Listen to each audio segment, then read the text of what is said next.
Good afternoon. Are we live? We are live. All right.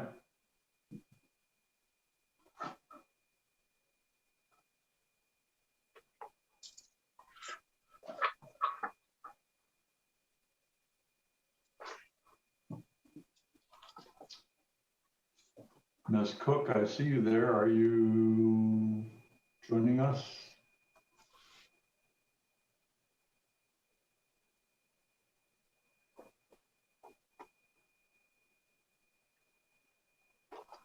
Yes, I'm here. Ah, there you are. Okay. Commissioner Tufts is here. All right, then. So at 5:01 p.m., the regular session of the Planning Commission of the City of Lancaster will please come to order.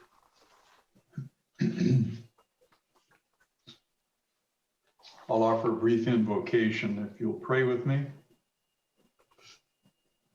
As we meet today to serve our community, to use our resources wisely and well, to represent all members of our community fairly, and to make decisions to promote the good. We recognize our responsibilities to the past and to the future, and the rights and needs of both individuals and community. We seek your blessings on our deliberations and on our efforts here today. May we act wisely and well. In his name I pray. Amen. Amen. May we have the roll call, please? Chairman Bose, Here. Vice Chairperson Smith, Here. Commissioner Cook, Present. Commissioner Harvey, Present. Commissioner Moore, Present. Commissioner Paris,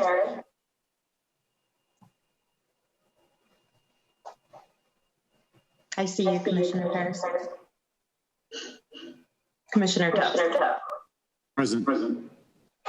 Thank you. Thank you. Good afternoon, all. Nice to see you all. One of these days we'll be meeting in person so we can actually physically see one another. Maybe in June. Wouldn't that be nice?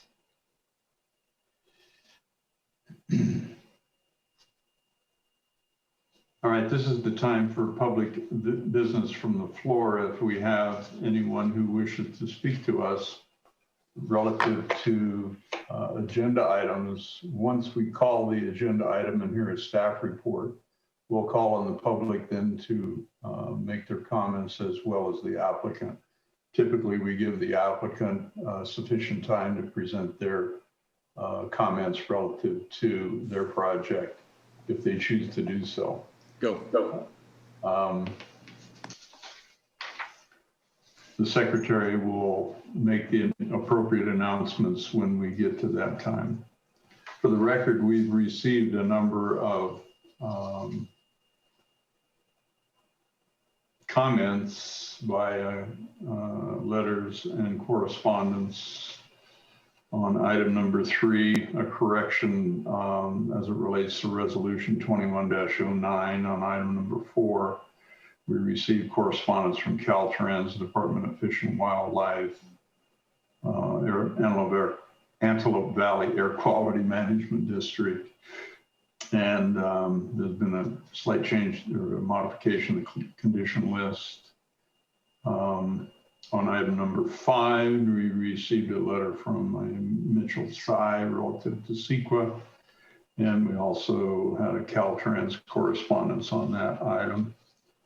And we also, on item number 1, which is our meeting minutes, there have been some minor modifications to those.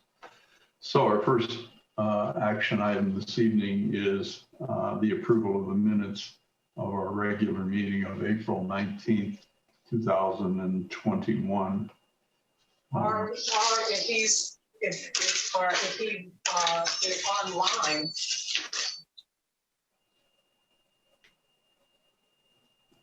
Well, I didn't hear that clearly. What was that? Chairman Vos, that was a member of the public that was speaking and they are now on mute. I'll make a motion that we approve the minutes from the regular meeting of April 19th, 2021. I'll second that. Thank you. Thank you. Yeah, if members of the public want to address us relative to any action item, when the action item is called, the secretary will call upon the members of the public and will give you the opportunity to address us. So in this case, are there any members of the public who wish to speak to us relative to the meeting minutes action item that's before us?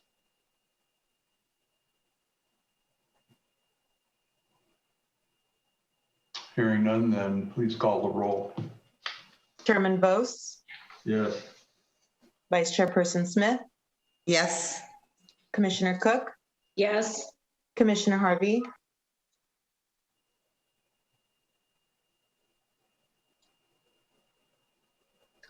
Commissioner Moore, Yes. Commissioner Paris, Yes. Commissioner Tufts, Yes. Commissioner Harvey. Yes. Thank you very much. So it's 7-0. Yes. Thank you.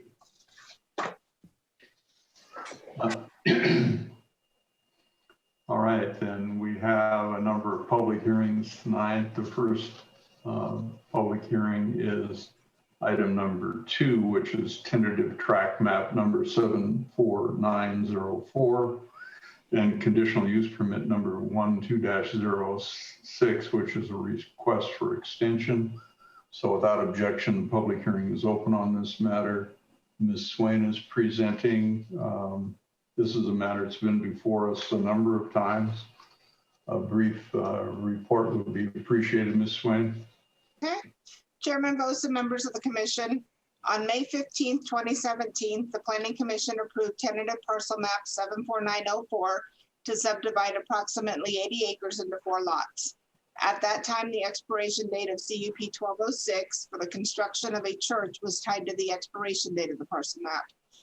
On May 20th, 2019, the Planning Commission granted a 2-year extension to the map and CUP. The applicant is requesting the final 1-year extension to May 15th, 2022 in order to continue raising sufficient funds for the construction of the church. Staff recommends that the Planning Commission adopt Resolution 2108, granting the final 1-year extension to May 15th, 2022. All right, thank you.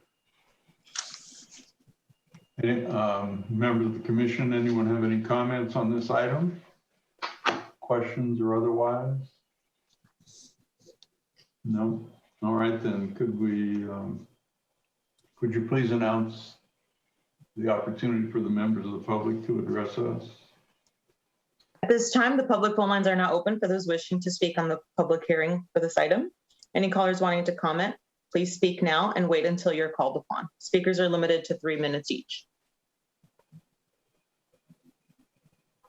I don't see any speakers for this item, Chairman. All right, thank you. All right, and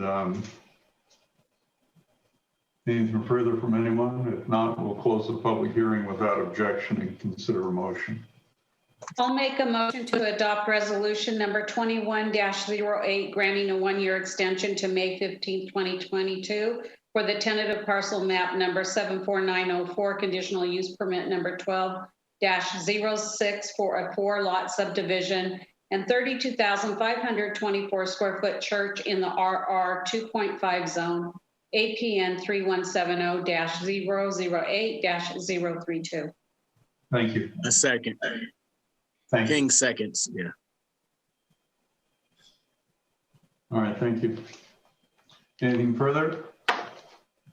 Hearing none, please call a roll. Chairman Bose, Yes. Vice Chairperson Smith, Yes. Commissioner Cook, Yes. Commissioner Harvey, Yes. Commissioner Moore, Yes. Commissioner Paris, Yes. Commissioner Tufts. Yes. Thank you. Motion passes 7-0. Thank you very much. The next item is item number 3, which is also a public hearing on a variance number 21-01, 21-01, So without objection, the public hearing is open on this matter. Ms. Campana is presenting on this, I believe. Yes, good evening. Yes, good evening. Let me pull up the PowerPoint. Okay, perfect. Good evening, Chairman Vose and members of the Planning Commission. This item before you is variance number 2101. The subject site is located at 42320 12th Street West, and it is a 5-acre lot that is currently vacant, and it is zoned light industrial. So new development, and so the applicant submitted for site plan review 2005, which is for the construction of 3 buildings, 2 buildings at 11,792 square feet and 1 building at 17,400 square feet. New development in the light industrial zone require a 10-foot setback in the front, side, and rear. Subsequently, the applicant submitted for a variance 2101, which is before you tonight, for a request to eliminate the rear yard setback. The proposed project would meet all of the setback requirements besides the rear yard setback. The 10-foot rear yard setback would create a dead space area, which would be difficult to maintain. The proposed 0-foot setback would be compatible and consistent with the surrounding neighborhoods. So on the map here, you see a couple of sites. So within the Lancaster Municipal Code, there's a defined area which is in red, which allows a reduced setback determined by the director. And then in 2006, the Planning Commission approved variance 0601, which reduced the setback to 0 foot for the addition that they had. So both the areas in red and the project in yellow have a 0-foot setback.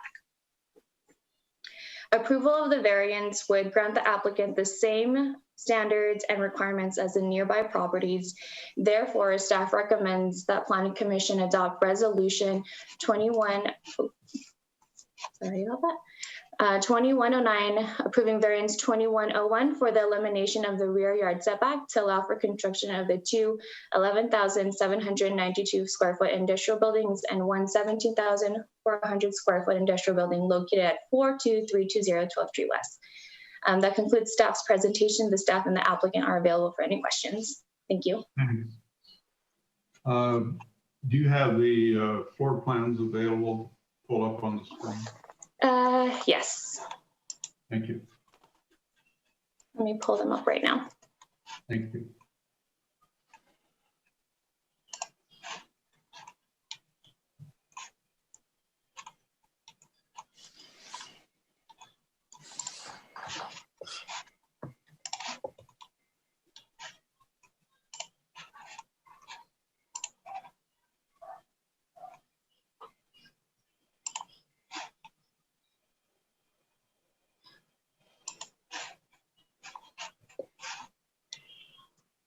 Are you guys able to see the floor plan?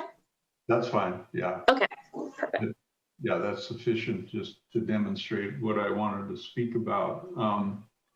Yeah, first of all, I'd just like to personally compliment the developer on this project. I believe it's the Nibbling family.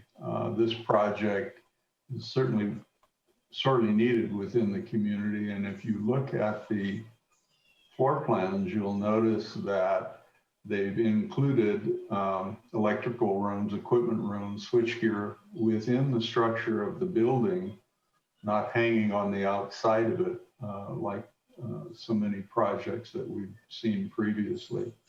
They also have interior roof access rather than ladders hanging on the outside of the project. So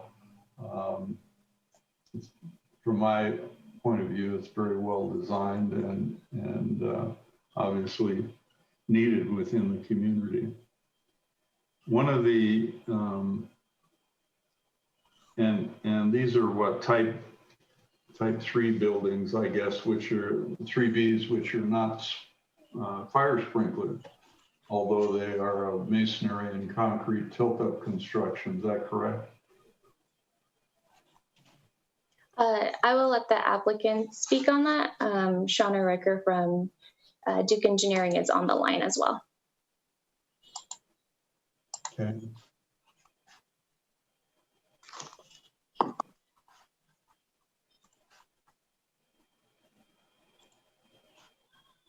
Shauna, are you able to respond to that?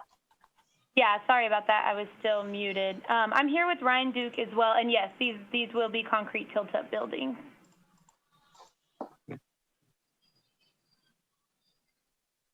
All right, who's speaking? This is Shauna Ricker with Duke Engineering. Oh, hi. Okay, I wasn't sure who was speaking. Thank you. So these are not fire sprinkler buildings then. However, the industrial use, they could be used basically for any type of incubator use, automotive, whatever, right? Correct. Okay, but they're not a rated building, if you will, or buildings, I should say. Right, these are not sprinklered buildings, no. Okay, very good. Nice project. Thank you.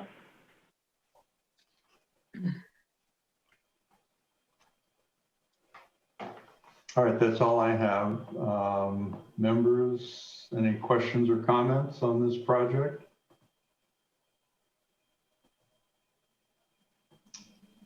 You can take the screen down, Ms. Campen. Thank you. All right, then it's an opportunity for the public to address us relative to this project. So if you'd please announce that. At this time, the public phone lines are now open for those wishing to speak on the public hearing for this item. Any callers wanting to comment, state your name and then wait until you're called upon. Speakers are limited to 3 minutes each.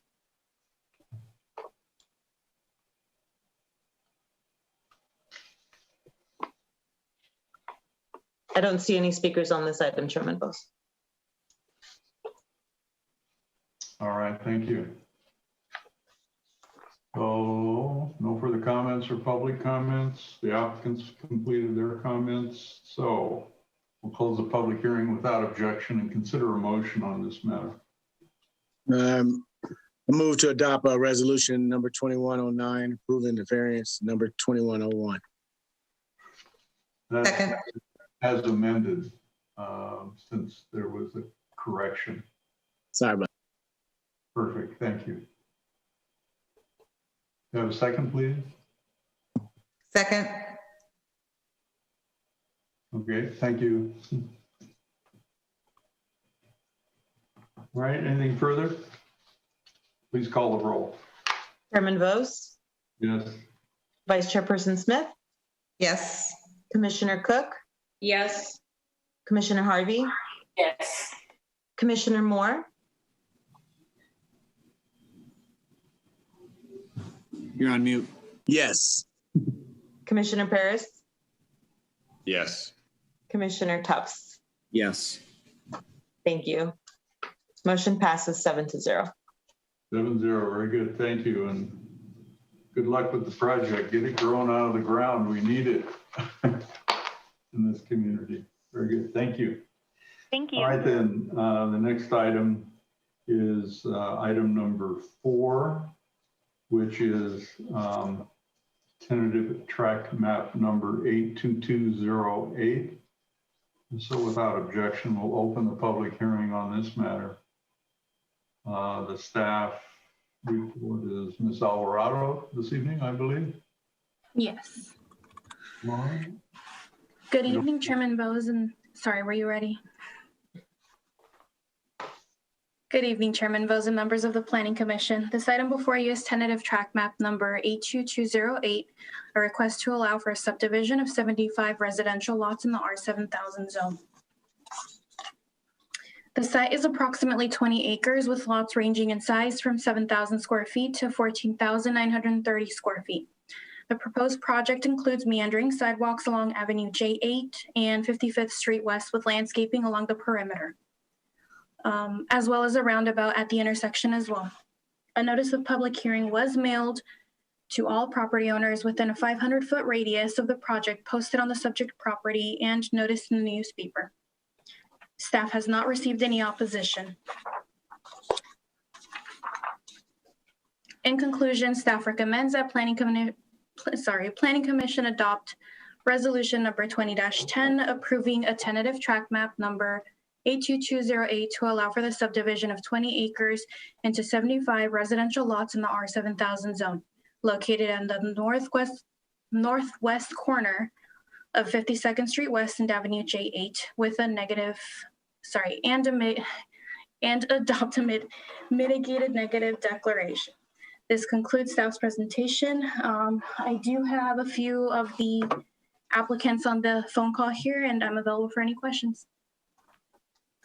All right, thank you.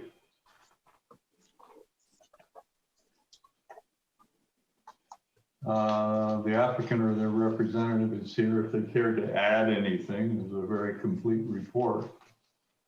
However, they certainly have an opportunity to address us if they choose. Good evening, Chairman Bose. I'm not sure if you could hear me. This is Chris Pinero. I represent the applicant Pacific Summit Capital, and also have Steve Austin, our civil engineer with Advanced Civil Group, to answer any questions this evening. Thank you. Thank you, Ms. Pinero.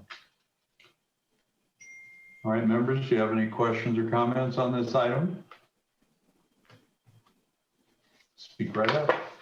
No? All right then. Shall we hear from the public? You'd announce that, Ms. De La Cruz. Thank you. At this time, the public phone lines are now open for those wishing to speak on the public hearing for this item. Any callers wanting to comment, please state your name and then wait until you're called upon. Speakers are limited to 3 minutes each.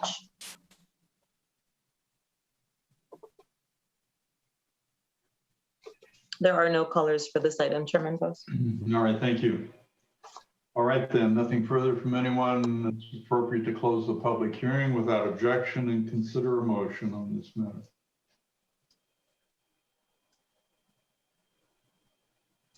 Move to adopt resolution number 2111, approving the conditional use permit number 2020-21. Am I on the That's not the correct item. Sorry, This is tentative tract map 2208. Sorry, 2110, am I right? That's better. Yes. Sorry about that. I approve to adopt number 21-10, approving the tentative tract map number 82208. Thank you. I'll second that. Thank you. Got ahead of myself. And also, and to adopt the MND, please. What was that? I'm sorry, Ms. Corbett? The other part of the motion is to adopt the MND as well. And adopt the MMD as well. Thank you. And I will second that also. Thank you. Thanks, Thank Mr. you. Shall I call the roll? Chairman Bose? Yes. Vice Chairperson Smith? Yes. Commissioner Cook? Yes. Commissioner Harvey? Yes. Commissioner Moore? Yes. Commissioner Perez? Yes. Commissioner Tubbs? Yes. Thank you. Motion carries 7-0. Very good. So in the past, it was suggested that we only read the principal portion of the recommendation, but now we want to read the whole thing. Is that what someone is suggesting, or we're going to pick and choose line items? I don't think that the specific description of what the reso is necessarily necessary, but when there is a separate MND, even though it's part of the reso, it couldn't hurt to just verbalize that, in my opinion. Well, then in the future, why don't we just read the whole thing and then we got it covered? All right, thanks, guys. Moving on. The last action item is item number 5. This is a conditional use permit number 20-02, tentative tract or tentative parcel map 82243. So without objection, this item is open. Ms. Swain is presenting on this, I believe. Yes. Chairman Bose and members of the commission, the proposed project is a mixed-use development consisting of a 392-unit multifamily apartment complex and a 12,750 square foot neighborhood serving commercial retail development. The project site is located on approximately 27.9 gross acres at the southwest corner of Avenue I and 20th Street West in the mixed-use commercial zone. The residential portion of the development would be located on 24.9 acres of the site and would have a total of 49 two-story residential buildings containing a mix of 1, 2, and 3-bedroom units. These buildings range in size from 6,134 square feet to 9,480 square feet. The units would range in size from 741 square feet to approximately 1,213 square feet, exclusive of the outdoor space. All units would have in-unit washer dryer hookups and balconies and/or patio areas, depending on whether they are on the first or second floor. 20% of the units would be designated as affordable, and the residential portion of the development would provide common areas and amenities for the use of its residents, including 3 pools, tot lots, barbecue areas, and a recreational community building. The commercial portion of the site would be located closest to Avenue I and provide 12,750 square feet of neighborhood serving retail uses between 2 buildings. These buildings would be 5,925 and 6,825 square feet and would be divided into 4 and 5 suites respectively. Outdoor dining and patio areas would be provided between the buildings and 20th Street West, and no drive-through uses would be permitted on the project site. The proposed project also includes the approval of a tentative parcel map to subdivide the property into 4 parcels. 3 of the parcels would be for residential development and 1 parcel for the commercial component. These parcels range in size from 1.17 acres to 10.67 and meet the requirements for lot size and dimensions. Access to the proposed project would be from 4 driveways along 20th Street West. A total of 869 parking spaces would be provided for the residential component, with 754 parking spaces located in garages and 98 uncovered guest parking spaces. The commercial component would provide 55 parking spaces. Both components are required to provide open space and landscaping, and these components meet or exceed the required amount for both open space and landscaping as specified by the code. On December 2nd and December 3rd, 2020, the applicant sent public outreach letters to the property owners surrounding the project site. These letters describe the proposed project in detail and encourage property owners to reach out to the applicant if they had any questions or concerns regarding the project. To date, no responses have been received. However, as part of the public review process associated with the initial study, the city received 2 comment letters, one from Caltrans and one from Michael Sy, an attorney representing the Carpenters Union. The letter from Caltrans does not raise any issues that were not addressed in the initial study. However, the letter from the attorney is quite lengthy, and staff is requesting additional time in order to adequately review and address any issues raised in the letter. Staff is recommending that the hearing be continued to the June Planning Commission meeting. I would be happy to answer any questions, and the applicant is also on the call and can answer any questions that you may have. Thank you very much. Members, do you have any questions? Anyone? I have a few questions and comments, actually, relative to the project. Talking about the tentative parcel map in 4 parcels. Yes. I also read in the staff report a reference to phasing of the project. Correct. Do we have a phasing plan within the application? No, the phasing plan would be developed after approval of the project, but is likely to include 3 separate residential phases for the 3 separate residential lots, and then a 4th commercial phase. So how do we assure that all the infrastructure and amenities are put in if we don't have a phasing plan? So that's typically what they do following approval. We get a phasing matrix that gets approved through engineering, traffic, and planning. It lists all of the conditions of approval, and it assigns each of those conditions to an individual phase or all phases. So for example, if we're talking about the biological impact fee, it would be something that's applicable to every phase as it's developed. If we're talking about something specific to the commercial component, it would be identified for specifically the commercial component of the development. Okay, let's talk about the commercial component. I did not see a drive-through element, and that's so. There are no drive-throughs on the project site. Say again? There are none. There are no drive-throughs on the project site. So if in fact the project is approved, that's how it would be approved without drive-throughs, right? That is correct. Okay. There's not sufficient space in order to accommodate a drive-through. What was that? There is not sufficient space in the commercial component to include a drive-through. All right.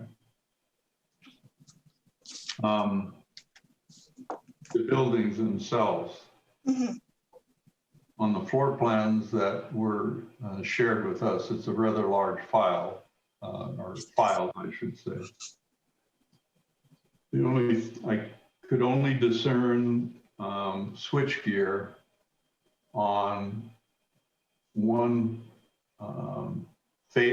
facing of a building in a sort of shed style add-on to the side of the building. Is that where the switchgear is supposed to be located?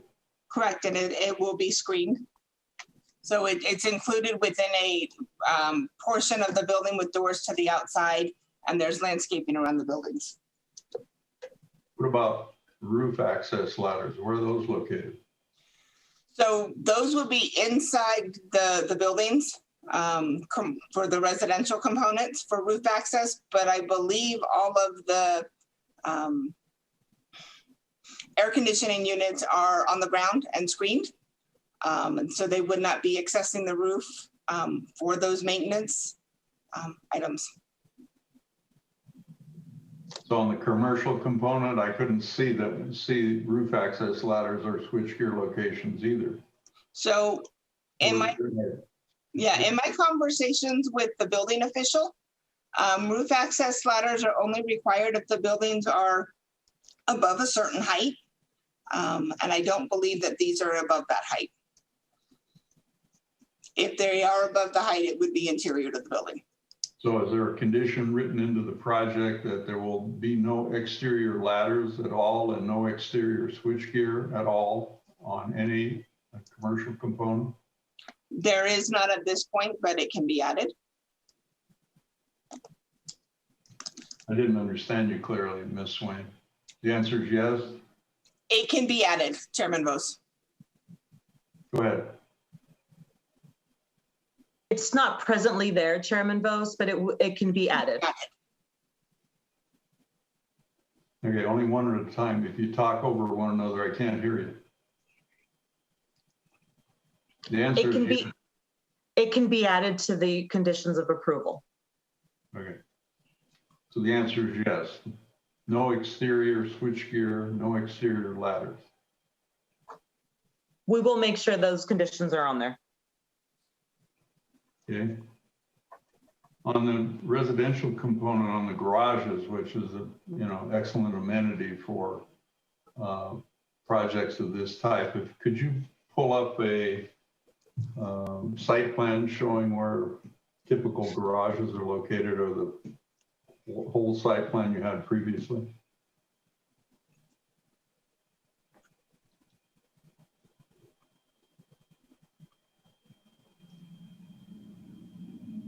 There we go. So on the perimeter of the site, or the exterior of the site, it appears to me to be all garages. And then on the interior of the project, if you can identify it with your cursor, since I can't, all of those garages front a sidewalk addressing the front access to the buildings. Would that be correct? Or is that So and the applicant can confirm this, the garages, the door into the garages would face the drive aisles. But there is no man door or access to the garages from a sidewalk. The only access is from the drive aisle. Is that correct? That is correct, with the exception of the accessible garages. I did double check the site plan. The accessible garages have a man door attached to them. Yeah, the 14-foot ones instead of the 10-foot ones, yeah. On ends, and there's a limited number of those. The concern I have, and I'll raise this, if you count the number of garages in a typical row, pick one and count them. Anywhere from 8 to 15, maybe more garages, with the only access to buildings from the driveway. My point is this: if you're a tenant residing in a building with a garage adjacent to you, and you are, typically going to the grocery store and you pick up your goods and you pull into your garage and park, because that's really the only place you're going to be able to park on this site. Then you're going to be walking some couple hundred feet, toting your groceries without direct access to your building. That's why I raised the issue of where's the man door? Wouldn't it be a better design if each of the garages had a door access to a sidewalk more closely attributed to access to their tenant space, rather than having to walk, pick the middle? How far is it? I'm talking about livability here, folks.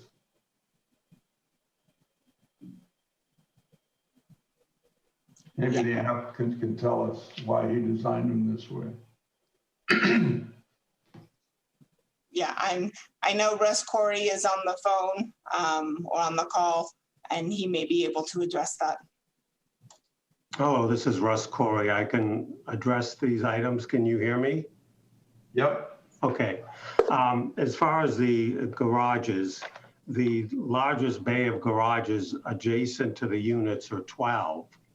And the reason why there's no man door on the backside is because I believe one of the requirements is to have storage inside the garages, so we would have cabinets hanging in there.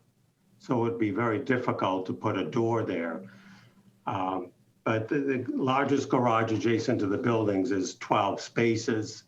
We like to have the front of the buildings face the interior common areas to give a community feeling instead of facing a garage. I also wanted to, if I could, go back to the commercial buildings and the electrical rooms. On the plans, we have included an electrical room within the building itself. There's no add-on to it. It does include a ladder inside of the building with all the switchgear. Very good. Well, I still have a concern, personally have a concern about livability. If I was selecting an apartment and wanted to live there, I'd find the availability of the most convenient to my garage, not 10 or 12 spaces around the corner trying to get into my unit, toting my Costco purchase, you know what I mean? Have you built this project, this design somewhere else in Southern California?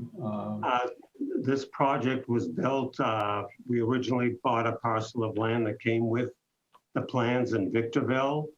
and built it. But since then, we redesigned these buildings extensively as far as the buildings are concerned. But the same garage type configuration? The same type, and it was only a 78 unit project. So much smaller. If you could share that address with Ms. Swain, I'd appreciate it. Sure, yes. Thank you. I noticed on some of the amenities, there are exterior showers adjacent to the pool areas on the toilet rooms. I don't want you to be shocked, but we have a serious homeless problem here in this community relative to folks misusing public property and private property for that matter. I understand why that amenity is there and it's a good design, but the administration and security on the site, I think would be of some concern to the owner. Yeah, this is a gated apartment complex, Chairman Bose. All right.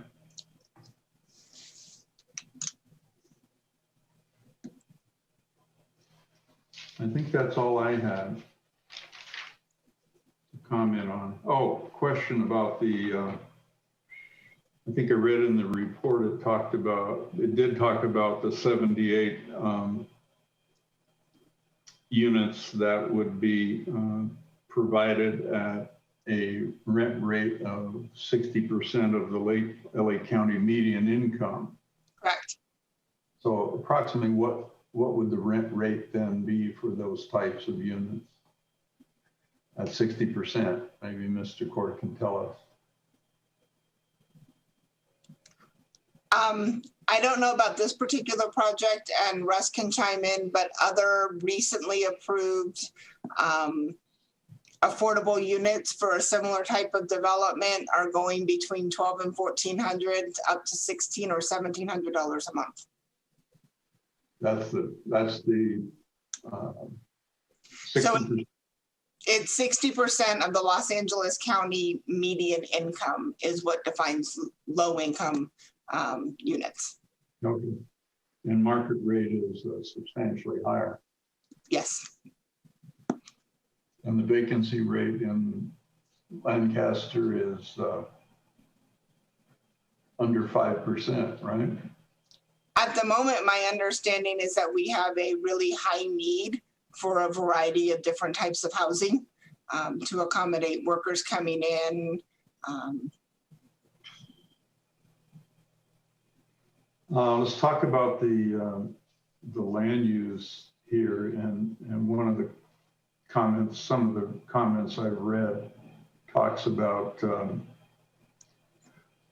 the project not being zoned for the particular use, and it's mixed-use commercial, which allows for this type of development. Could you address that, please? Yes, so the mixed-use commercial zone allows apartment complexes that are greater than 16 units with a conditional use permit, which is what we have submitted, and it allows for commercial retail uses. Those are permitted by right. Okay. And staff's recommendation, considering the fact that we had a paper dump on us last Thursday relative to CEQA, that this item should be continued until the next meeting. So staff will have an adequate, and the applicant will have an adequate time to address those comments. That is correct. I would like sufficient time so that we can provide adequate responses so that they're in the record in case it's needed. All right, very good. Anything further from members? Questions? Anyone? Comments? No? All right then, could Ms. De La Cruz, could you announce the public comments, please? Yes, at this time, the public phone lines are now open for those wishing to speak on this item. Please state your name and wait to be called upon.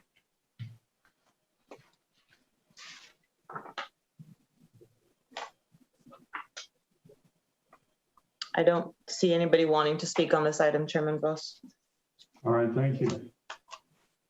All right then, since there's no public comments and members have nothing more to add, it would be appropriate to continue the public hearing until our regular meeting in June. So are there any objections from the members? Hearing none. So then we'll continue this matter until our regular meeting of June, giving staff sufficient time to address the CEQA concerns that were raised by Mr. Tsai. All right then.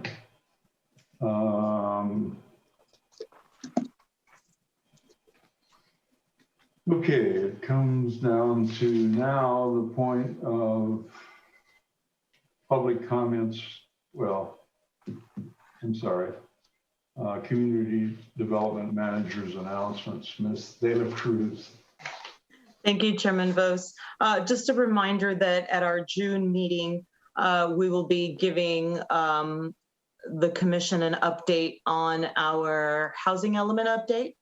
Our team, our staff, as well as our consultants will be providing an overview of where we are with that project and give the commission an opportunity to weigh in. So we look forward to bringing that to you during that meeting. We will eventually meet in person. That is the goal, that we will go back to in-person meetings soon. I can't guarantee that it'll happen at the next meeting, but we are working on it. The City Council was the first to go to in-person meetings. There were a couple of little glitches. Some of you may have seen that. Actually, I know some of you saw that. But nonetheless, our goal is to be back in person relatively quick.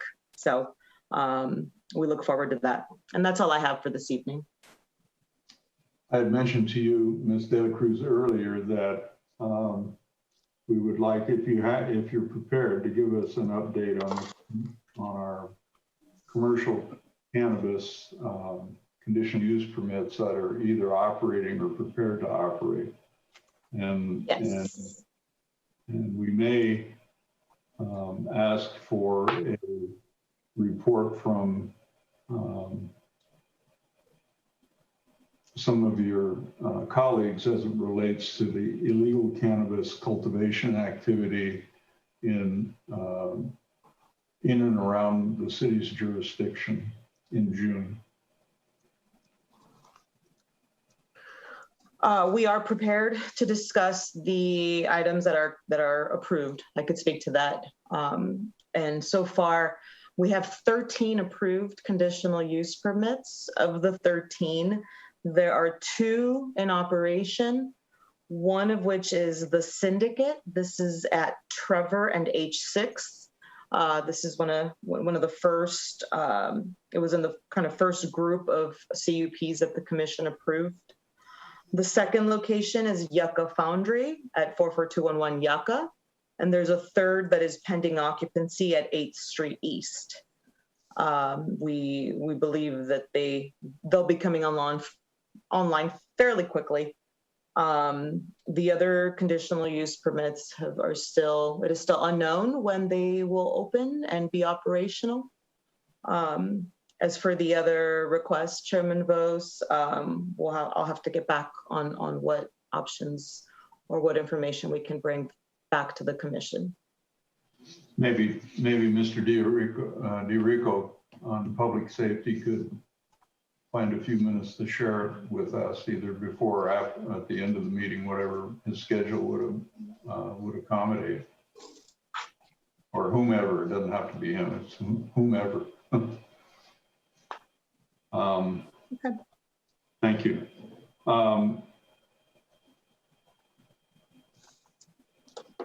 So the other 10 conditional use permits that are still pending, some of those are tied to tract maps or parcel maps, and some aren't. So where does that leave us relative to further consideration of extensions of CUPs since they haven't been used?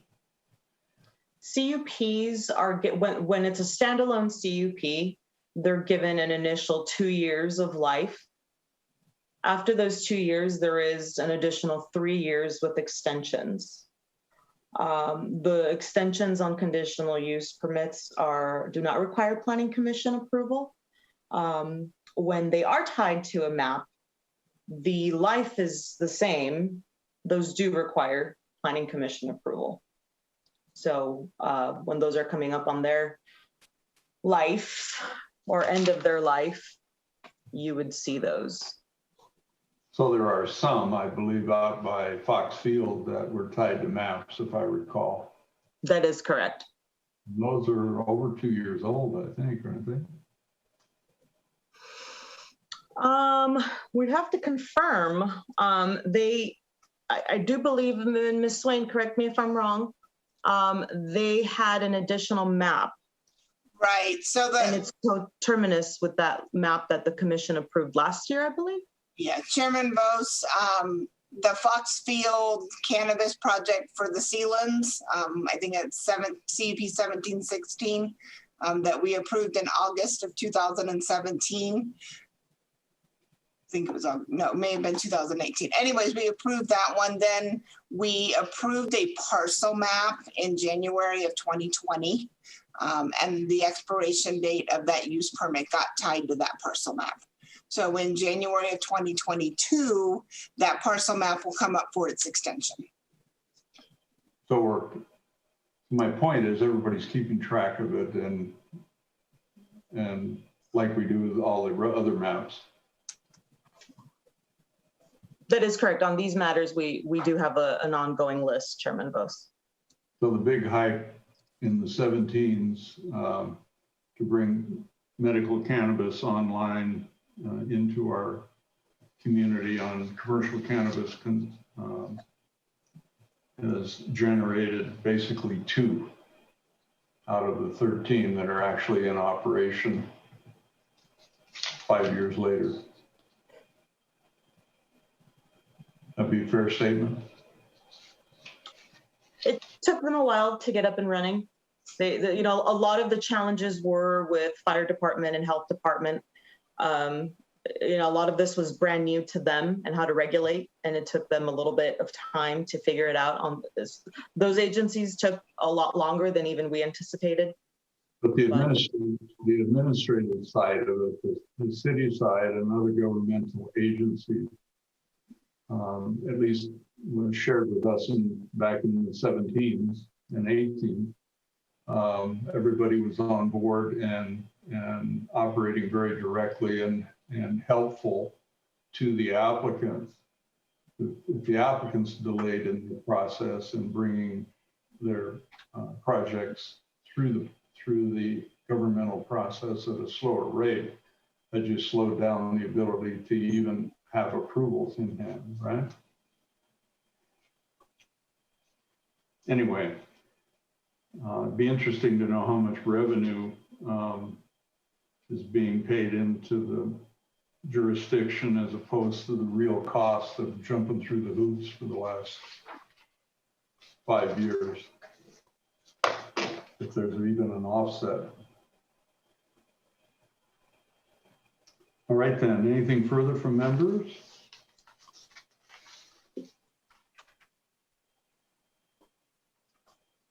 None. All right then, it would be appropriate then to announce public comments if there are any relative to non-agendized items. At this time, the phone lines are open for those wishing to speak on public business from the floor on non-agendized items. Any callers wanting to comment, please state your name and then wait until you are called upon.